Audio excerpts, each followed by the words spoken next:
Gold prices had a roller coaster day on what was become the Fed FOMC Wednesday for December.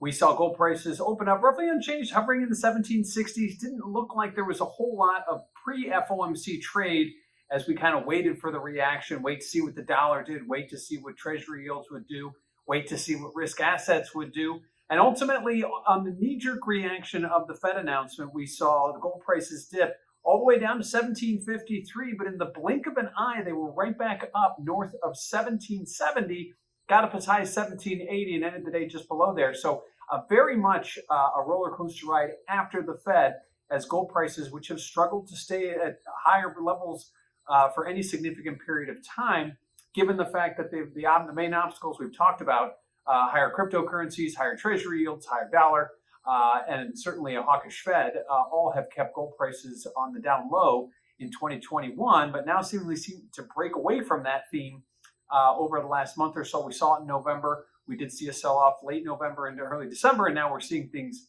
pick back up again. But again, knee-jerk reaction was lower after the Fed and then screaming higher as the dollar sold off. Now, what does this all mean for volatility? Well, if you check out that CVOL index over at cmegroup.com, you will notice that volatility got a nice bid yesterday, likely that pre-FOMC nod ahead of the main event. Volatility tends to move higher. We did see it kind of trade sideways ahead of the Fed today, so it didn't continue. And even after the Fed, the knee-jerk reaction, seeing prices go lower and then quickly higher, volatility actually stayed pretty firm for most of the session. So keep an eye on that. As prices rose today, we saw volatility remain in check. We didn't see it skyrocket higher. We didn't see it go down lower. So market may still be digesting all that we learned today from the Fed meeting. What did we learn from the Fed today? Well, on FOMC Wednesday, we learned that the Fed did not change rates. That was not expected. But certainly they're going to look to increase their tapering. So they're going to pull back on their asset purchases a little quicker, which was expected. Likewise, they are going to look to raise rates in 2022. They didn't give us an exact outlook for what they're looking for. But with inflation running high, and with the reopening from the pandemic, all kind of moving in lock and toe with what the Fed wanted, the only key question here is growth.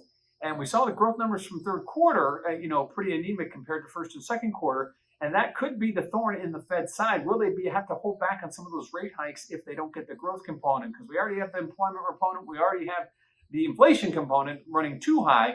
And the Fed wants to see growth along with that. And we need to start seeing evidence. We don't get fourth quarter growth numbers until the beginning of January. So certainly something to keep an eye on there is some of these growth numbers, reading in the tea leaves. Will this prevent the Fed from raising rates as aggressively or as soon as they would like to? Keep an eye on gold prices, because as the dollar started to decline today, gold prices went very higher. If the Fed is going to be raising rates anytime soon, that likely is not the case. So gold prices have a big move lower after the Fed, but then another bigger move higher, getting back up close to 1780 to end the day in the light of a Fed that is likely to be tightening rates in 2022.